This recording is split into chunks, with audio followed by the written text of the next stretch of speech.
everybody, to The Creative Moment, Season 5, Episode 4. I'm Dante Bullhauer. He's Jamie Bullhauer. Wearing Vikings purple. Go Vikings, beat the Raiders. Please, Josh Dobbs, don't throw 4 turnovers again. That's not what we're talking about. Justin Jefferson's back, though, so. Yeah, well, we'll see. We'll see, yep. We're both creatives. This is a creative podcast, not a football one. And this will be our Christmas special episode. As you can see, I will be in the tropics of Florida, not during Christmas, but during the hosting of this podcast. Yeah. So the sweatshirt and the lei is what we're going with because I don't have the Santa hat. But let's get right into it with our holiday, our Christmas special episode of The Creative Moment. Closer than last time. Yeah. Oh. Our live audience just cracked theirs in the bag. All right. So today, similar to what we did last year, if you guys watched our last year's holiday special around Christmas time, we did our 3 hard questions. Kind of creative, kind of not. It can be just about whatever. That's what we're diving into today. Our 3 more hard questions for whether it's this upcoming year or just kind of whatever questions. So you want to go first for me? What's your first thing on your Christmas list? That's your question. What's the number one thing on your Christmas list? Okay, like realistically? Or yes, like realistic. But within range. Like, it's still, like, you know? Yeah, realistically would be like second camera.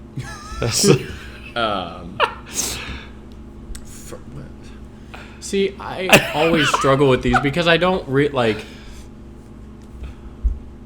there are times when I purchase things that I just kind of want in the moment or whatever. Yeah, well. And then there are things that I need, like a blow dryer. Mine ran dead like 8 months ago. Haven't bought a new one. I'm like, that's wasted money. I'll spend, this is sad to say, I'll spend $300 on fake Thailand jerseys, but I won't buy a $15 hair dryer. Okay, so when I think about like, oh, what would I want? I'm like, well, it kind of changes. I mean, there are things that I kind of want / need, and then there are things that I just kind of want. Some new shoes would be cool. These ones are new shoes. Yeah. I'll send you some links. You know, I kind of miss picking out the new basketball shoes each. You know, like, see which style and that year. What were those? The LA ones or the Kobe Comptons? Kobe Comptons. The most fire basketball shoe ever. It took us a little time getting those, and and they were $400. But he won't buy a hairdryer. Yeah, I won't buy. Well, I don't think I paid for that. I think I paid half. Oh. So. Oh, man. Wow, that was a harder question than... I have... When I think about Christmas, I'm like, okay, what do I, need? Like, a doormat's kind of up there. It's kind of stupid to say. That's a very adult, but it's true. It needs... Because the carpet... Adult Christmas lists are so lame. Like, one year I got a mini hoop, and I was like, this is the best thing ever. Just dunking all over it downstairs. And now you're like, oh, a doormat. I have some decor, a wreath for my door. Like, what? Oh no, don't do a wreath. I can't stand wreaths. Yeah, I know it's weird. A topic for another day. Yeah, but I don't know. Some spaghetti sauce. I don't know. Okay, new shoes, and another camera. That would be. That'd be cool. If we crowdsource it, if all the people that have ever watched an episode of ours send me $1, I'm sure we'd get close. I don't know. Maybe some new shirts. New shorts, I don't know. Anyway, yeah. Oh. Whatever. I don't really care. Okay. Okay. How do I want to go about these? Okay, I'll go bottom to top. What is the singular goal that if you complete no other goals throughout 2024?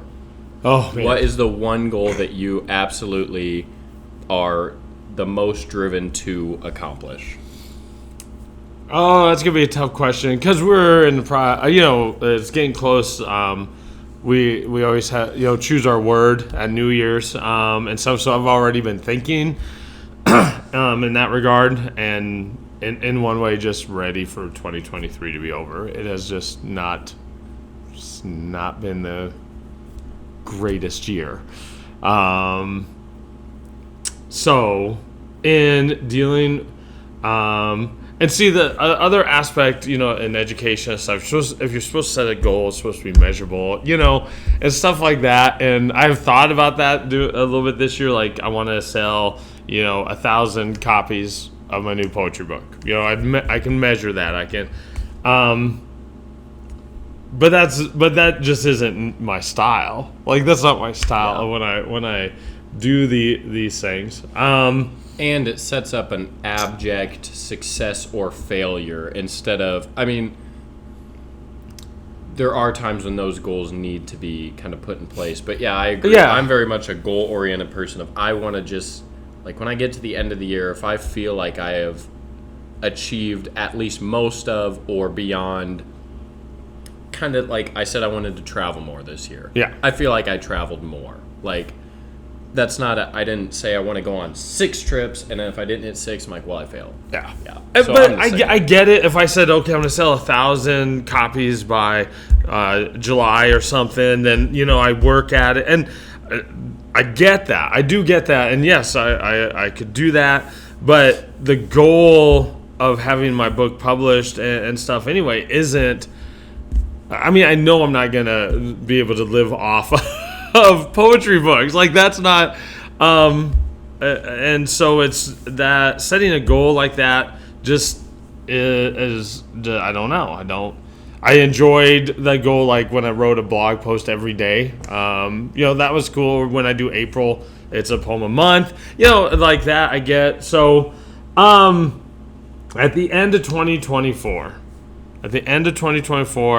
I want,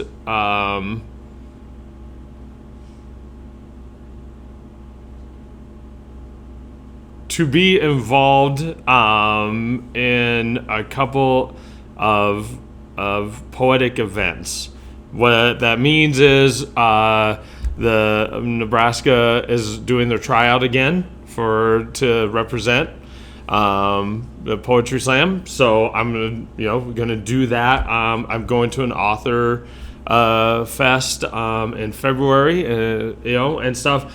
Now I'm not going to quantify it and say I want to do 5 of these things or stuff, but I want to have competed or talked or been at a number of events, and I've already got 2 already that I know that I'm going to do, and so I want to be more active in that way, kind of like your travel goal. Yep. I like that. Yeah. All right, my second question for you. It's not as hard as the last one. What is the most important lesson you've learned outside of your creative world? Don't break your hard drives, probably. No, that's in your creative world. Sorry. It's got to be outside of that component. Your other, relationships, when you traveled, even though I know you do take creative, yeah, it's difficult because so much of my everyday is centered around, like, financially, it's all based on creative stuff. Like, every day that I wake up, something more or less is creative in my life or surrounds a lot of my thoughts. So you gotta step out of that. Then. The hardest lesson. No, the best lesson.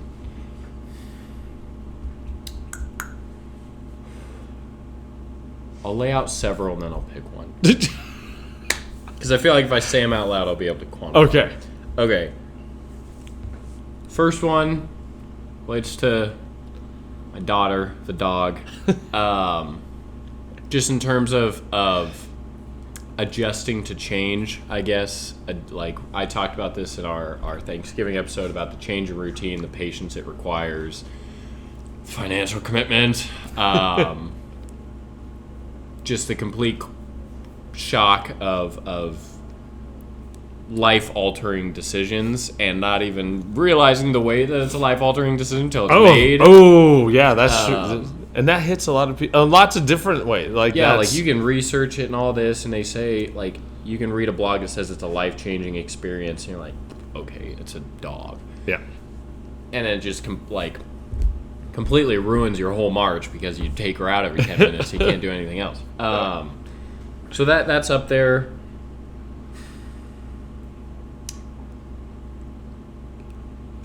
This one, it's not creative, but it is in life. The work-life balance. Okay. Yeah. I feel that's going to be my number one. I talked about Mocha enough. This year, I was counting down how many just weekend days that I spent not working this year. And I think the total was 32. Okay. 32 weekend days, January to the end of the year. And kind of just counting the December ones that I think, like this one, 31, take it off. I didn't think I'd be working today, but I am. Yep. That has caused, not just in the weekend days or the week, but like the amount of days that I was able to kind of unplug, like physically and mentally from the business, which is so hard when you're the only guy making sure things go and nothing will get done if you don't do it. Really led to the last quarter of the year being very much driven by just getting stuff done instead of enjoying doing it. And I kind of lend part of this to, I cannot remember the last time I went out and did something with my camera that wasn't business related. Aside from maybe the vacations, I mean those are pretty much completely just kind of me enjoying taking photos on the trip. So I want to establish, I don't know if I need to workshop how I do that because I still have a home office. It's when I sit down on the couch to like watch TV or something in the evening, I just think about, like, I'm so still plugged in. I'm like, if you just got this video done, you wouldn't have to do it tomorrow. And then I just kind of sit there on the fence of this balance.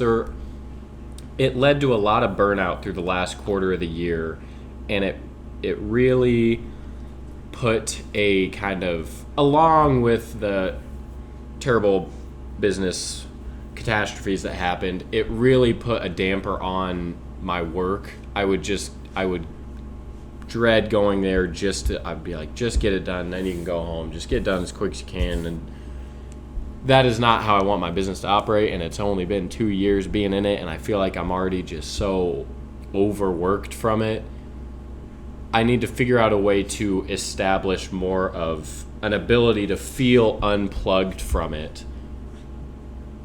Because physically I can do that, but mentally it's really difficult. And I that's one of the goals that I want to put by the end of this year, to figure out how I do that so that burnout doesn't lead to, like, what is it, 96% of small businesses don't last 5 years. Like, yeah. I'm not even halfway yet. I'm already like, oh my gosh, Wendy's Baconator sounds so good. So establishing more of a concrete line of work-life balance. Yeah. Well, just in the overall scheme of the work-life balance is, everybody battles that a little bit. Some people do a better job than others, or if you remember way back when you were seniors, and I was talking a little bit about the next step success. Sometimes you just have to schedule the things you want. Yeah, you just schedule it, and because we do such a good job scheduling everything else, and then we just kind of fill in. Hopefully, I can have it's like, no, sometimes it is, and then you have to have the courage, because if you get a call like, hey, we really want you to do this hype video, or we need you, and you're like, this Saturday I'm scheduled to take off the whole day, go walk Mocha, come, And that is one of the biggest struggles, because it's so hard when, like, 2 nights ago, I got double texted, can I call later, whatever. I was already in bed. I get a call at 10:30 and I hadn't responded to the text, and it's like, this can't wait. Texted him the next morning, he's like, I got it figured out. I'm like, so it is hard when, like, I bet this happens 5 times a day to me. Someone will ask, progress on this, update on this, new inquiry. Like I went to Walmart at 6 a.m. the other day, and I walked away with a new job on my to-do list. Yep. And like that sounds so selfish to say that, but like, Well, no, but I'm still very much in the I gotta grind to get the business to a stable place. But at the same time, it's not. It's just as unstable when I'm not invested in it and still working hard than I am when I'm invested at concrete points. Yeah. So. And, getting maybe to that point, grinding a little bit right now to that point, as talked just a little bit of getting a little bit of help with the mundane stuff, stuff that just and it takes so much time. People don't and I get that people hate email and, being an email ninja and all, but that's the problem. Like even in the classroom, I'm like, I don't have time to check my email. Somebody's like, well, I emailed you that. I'm like, I'm teaching. Can you and so that the small things drain you and take up more time than they really should. And I was calling my friend the other day, and I get 3 calls in that time, and they were all from emails that I got that morning that I just hadn't answered in 3 hours. And people are like, the constant impatience and now.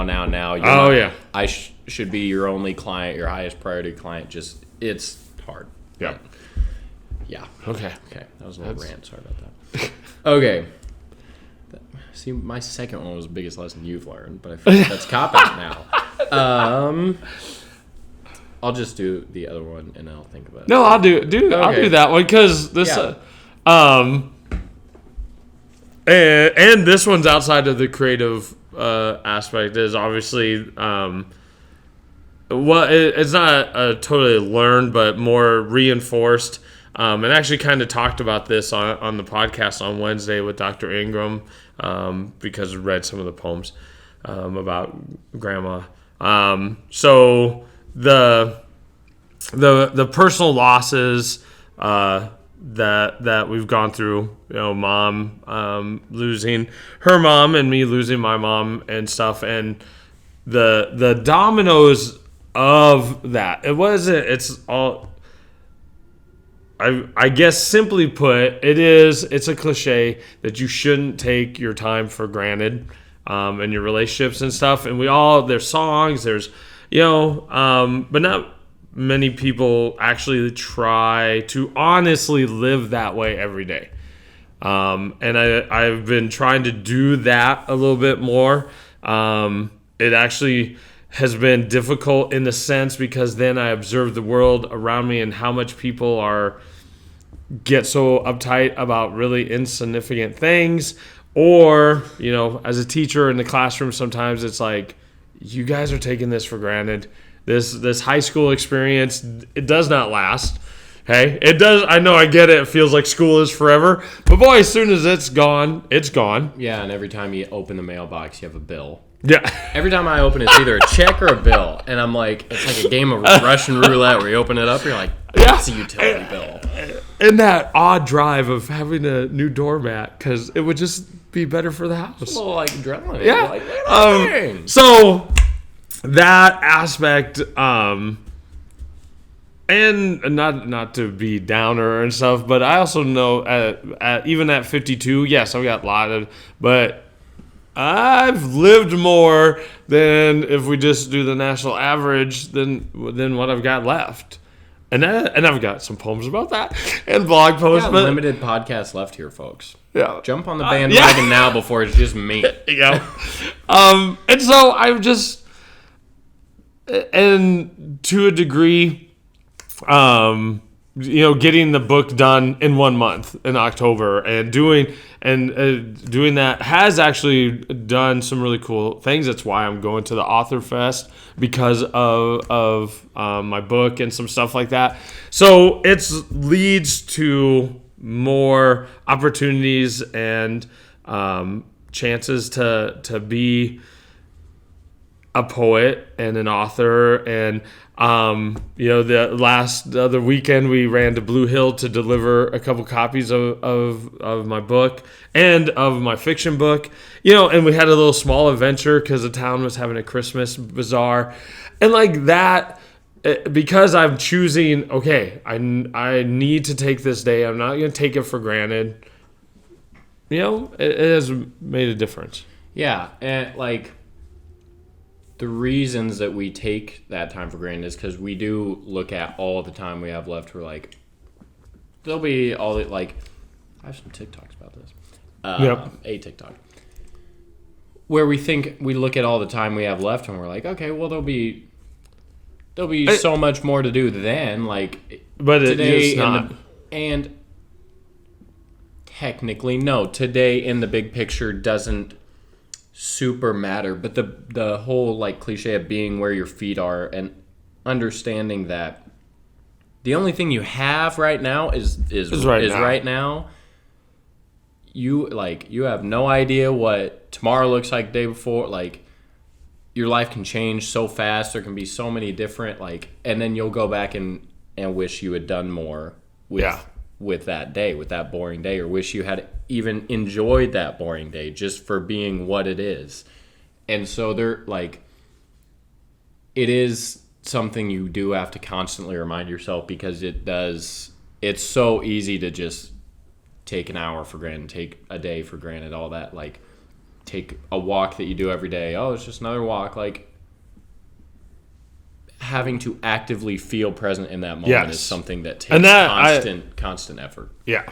And you do have to be cognitive of it, because it's easy to get lost in the schedule. It's easy to get lost, it's, I don't know.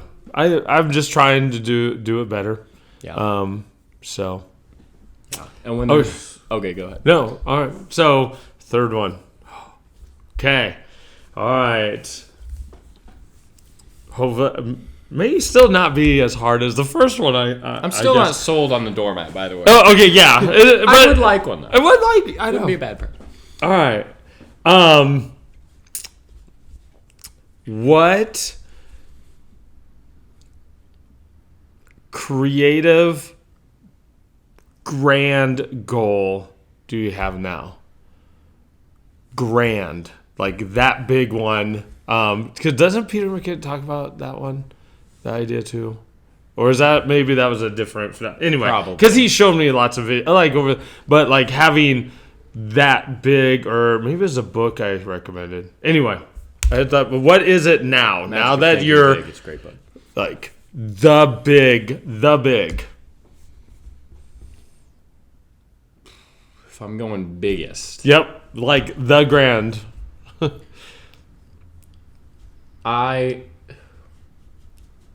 want to... I don't want to put a date on it. I don't like... Yeah, no, don't put a date, because... I want to be able to essentially get paid to travel whenever, wherever. Have enough connections, whether it's tourism boards or just sponsored, corporate sponsored content, whatever. If I'm taking a trip with a bunch of Yeti gear or something, and they're paying for the whole trip, whatever. Essentially be able to travel whenever and have it all basically paid for, and to be able to make content around that, even whether it's selling landscapes, so I pay for the whole trip and then make the money back off the photos that I took there. Obviously traveling is just, it's a huge part of my life that I look forward to and induce into my life as often as I can.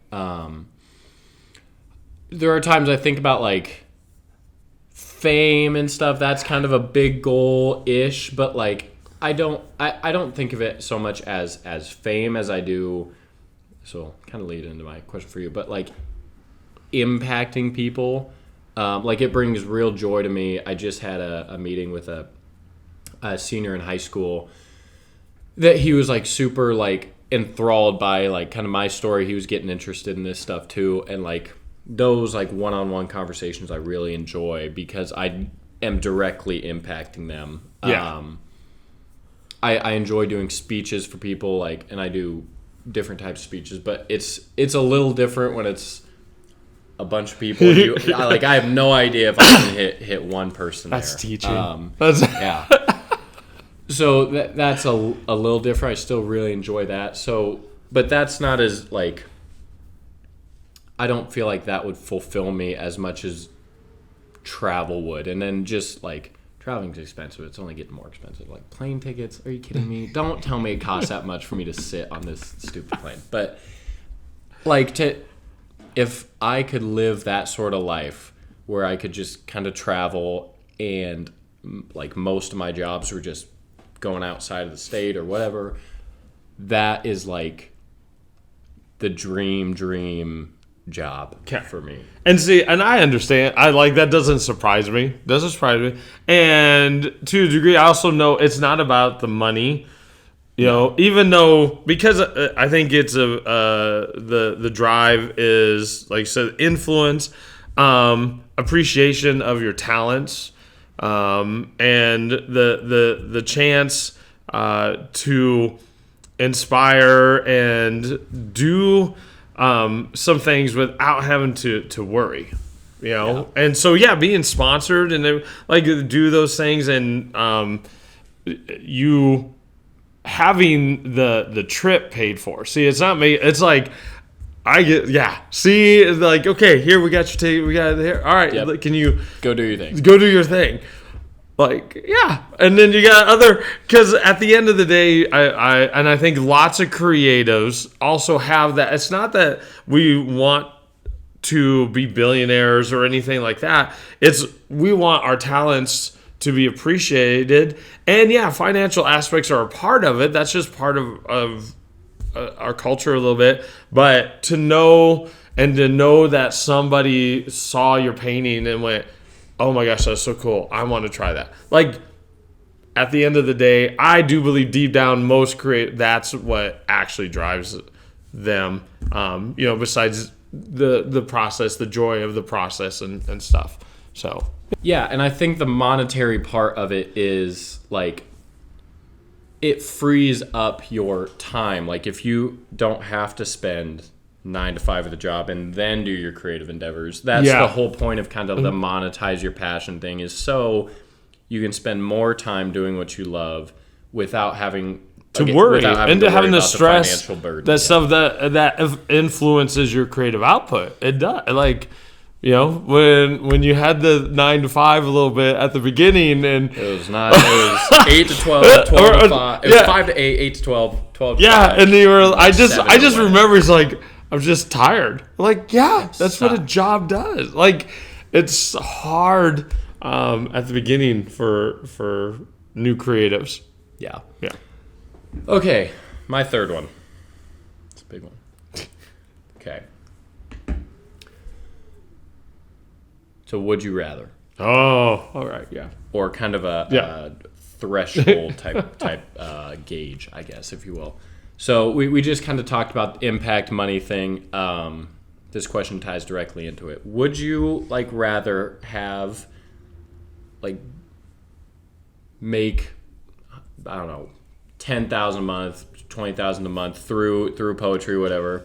Like be very successful, fully okay. I know that's your teacher salary. Yeah, but, so just replace the teacher salary. If I make 10,000 a month as a teacher, oh my gosh, that's pretty good. As an adjunct, still pays my Adobe subscription. So, or have the impact of say just I don't know. It's kind of hard to quantify. I don't 5,000 people a month, but never make any money on your stuff. Where does kind of the threshold draw of you can do this full time, make a ton of money, or it can always just be something that you can't ever kind of monetize enough to be full time, but you know and feel the direct impact of a growing audience. So I'm going to first say this is harder than you might actually think. Okay? Because as we're dealing with this craziness, because on one side, honestly, at this point, making money and finally just being okay would, I don't even know how that'd feel. Like, we have always, one, because I have changed jobs and have done, not saying that my decisions haven't caused some aspect, but student loans and just trying to be at all your guys' activities, travel stuff for Bison and Didn't even go to college to play. yeah, that's okay. No, that's not but it's just like I don't want this is hard but if you guys as kids really knew what we went through to get to where you guys are and stuff, and it just I would not take it back at all. Like, that's not, but it honestly, it would feel good to finally be at 52 years old financially okay. Like, I don't even know what it would feel like to be that way. I just I don't. And you add in, and part of that, just for those who maybe are new to this, what I had to deal with and what I grew up with, what I'm saying? Like, we have been financially okay. But I'm like, you're talking about having, here we go. Like, more money almost, and you kind of know what to do with a little bit. Yeah, not a millionaire, and just finally be like, don't have to worry type of situation for a while. Yeah, I would like to be there finally at some point. But for the influence and things and what I will probably, and what life will be like for the next 10 years or so, is probably trying to do my best to help other people do well, be a positive influence in the poetic world when I can. I actually I got an email the other day, had a poem accepted to the Gleam magazine. That's a cadrelore. But I was thinking about how I had shown that poetic form during April, and one of the poets, she's like, that's really cool, and she went and tried it, and she got accepted on her first try at that point, and it took me like 3 times to finally get one of my poems accepted, but I was like, that's cool. Like, she is like, yeah, and you showed me that, and I just wanted to try it. I was inspired. And she got it accepted on the very first try. And honestly, though, that's cool. That's cool. I was just like, all right. And just being like on the app formerly known as Twitter, being help people to educate on the jam, sharing poetic forms and talking about stuff. At the end of the day, the creative world is I think, as we stand on our definition that it's a part of us, is the way that we build our relationships. Some relationships, we make meaning of our everyday, and I'd rather continue to do that and will. I mean, I don't, if I ever make $10,000 a month off of poetry, holy cow. Like, the world has changed its norms too, because it would appreciate poetry instead of other stuff. Yeah, formerly known as poetry. Yeah. Yeah, it's gonna sound weird. As someone who's made $10,000 a month doing my passion, okay. Actually, it's pretty cool. And will this month too. Yep. Largely because of one check. But anyway.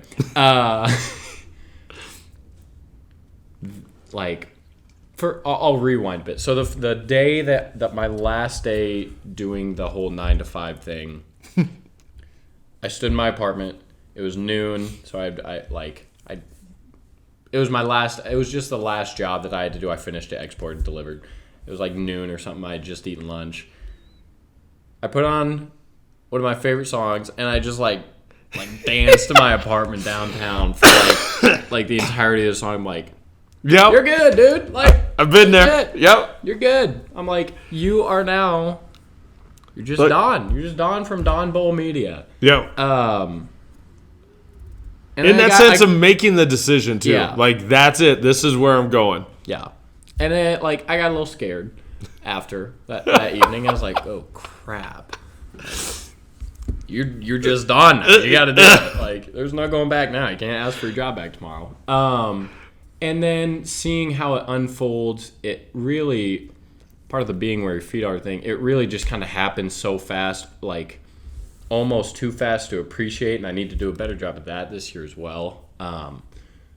But then when I first, like, so this last August, I think I made $13,000 or something. Worked my butt off to get there, and at the end of the month, I just sat there and I'm like, felt pretty good. Felt pretty good to do that. Like, it solidified, like, reassured me a little bit, and then it came crashing down the next month. But that's life, though. Yeah. Like that. Oh, yeah. But it is like it's just a surreal moment when you have that. And for all that I complain about being busy, I would rather be busy with this than any other thing and have the fulfillment that comes with every check that comes in saying that was because of, like, your creativity. That's why they paid that. Yeah. And that's, like, it's just really cool. That's why we're proud of you. Yeah. And I didn't mean to kind of... No, but like... I felt a little scummy, but... I don't know how I feel about it. We might have to cut that out. I have mixed feelings about what I just said. Yeah. But yeah, and obviously with that, like, financial stuff, impact comes hand in hand with it. You can't really make that without impact. But I think you can make impact and not have financial stuff, and that happens. Like, I don't do my blog. I don't have ads. I don't have anything on there. And I don't do the subscription thing. And I get, and so lots of people will be like, well, that's how come you're not making that passive income and stuff. I get that, and that is my choice. But I also am so annoyed when I go to other places and, like, sign up and do that, and, like, I just don't want that experience for the reader. So you click on a link. If I share it, it takes you to that post. That's it. There's no, and again, so I do own that. I do not choose to try to do that passive income stuff, but it's so annoying to me. So I would like my readers rather to have a clean connection or point. So yeah. I live with the choices, and yeah. Well, all right. We'll see where we are in a year. Yeah. Go back to my favorite quote. This was our Christmas special, guys. Season 5, episode 4. Hope you guys have enjoyed the whole year of 2023 podcasts. It's crazy that we have actually stayed pretty true. I mean, every once in a while, a little glitch or something, but on a Wednesday. But think about that. You know how many podcasts don't make? Yeah. How long we have gone? I've been a part of 3 now, and this is the only one still going. Yeah. For various reasons. But yeah, hope you guys enjoyed the whole year of content. We're not going anywhere. 2024. By the trend, we'll be in a new studio by August. Hopefully a house. Please lower your housing prices. But yeah, happy holidays to all you guys. Hope you have a great time spending time with family, friends, wherever. I will be in Florida at the time of recording this, so if you're in Clearwater watching this, hit me up. I'll be wearing a jersey. But yeah, we'll be back. Will we be back before New Year's? Yes, right before New Year's. So we'll be back again one more time to close out the year. Again, hope you guys have enjoyed this. We're on Spotify, Apple, YouTube, all the places. And we'll see you guys at the end of 2023.